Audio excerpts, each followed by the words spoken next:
La migration en Europe, c'est un vrai casse-tête. D'un côté, il y a cette volonté politique de tout contrôler. Et de l'autre, une réalité sur le terrain qui est, beaucoup plus compliquée.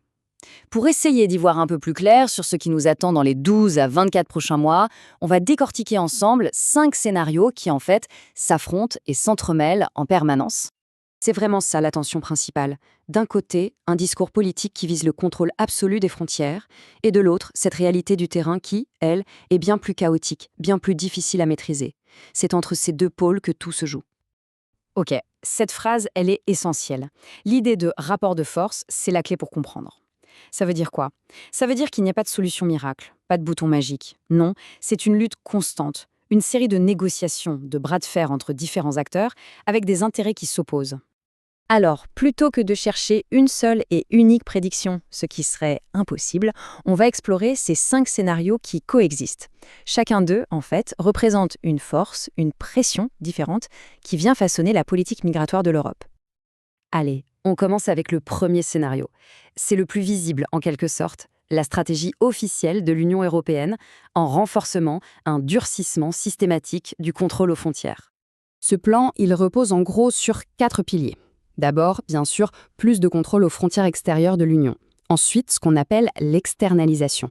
Ça consiste à passer des accords avec des pays tiers, comme la Tunisie ou l'Albanie, pour qu'ils gèrent les flux migratoires en amont, avant même qu'ils n'arrivent en Europe. Troisième point, accélérer les procédures de demande d'asile.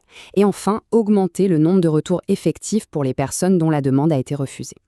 Et là, on a un chiffre qui donne beaucoup de poids à ce scénario. En 2024, les franchissements irréguliers des frontières ont chuté de 38%.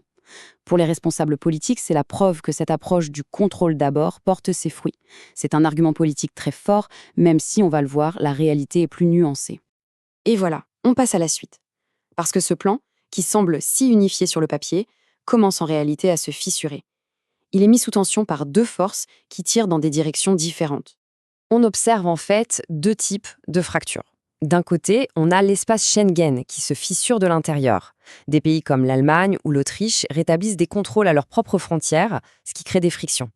Et de l'autre côté, on a des crises locales très intenses, comme à Lampedusa ou aux Canaries, où des arrivées massives et soudaines saturent complètement les capacités d'accueil locales.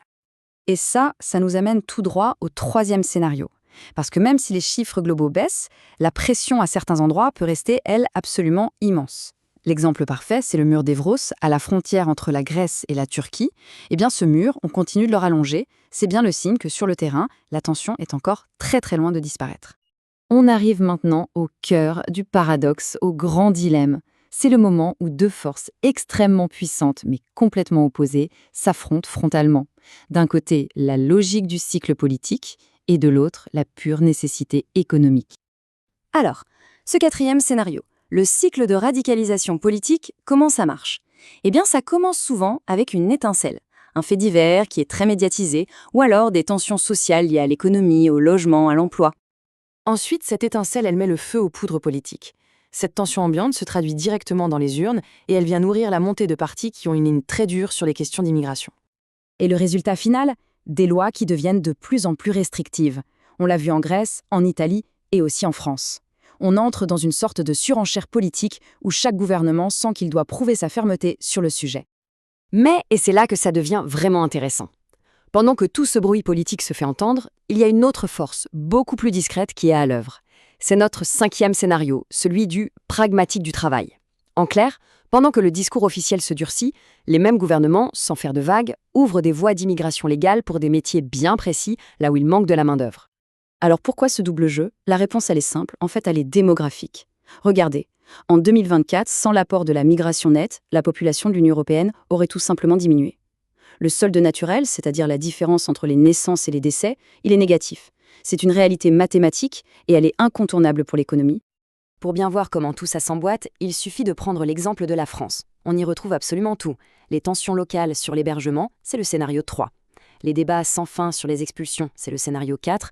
On subit aussi les effets des contrôles rétablis aux frontières par nos voisins, le scénario 2. Et en même temps, en coulisses, on prépare des filières d'immigration de travail. Ça, c'est le scénario 5. Tous les scénarios coexistent en même temps. Bon, avec tous ces scénarios qui s'entrechoquent, on peut se demander comment on fait pour s'y retrouver.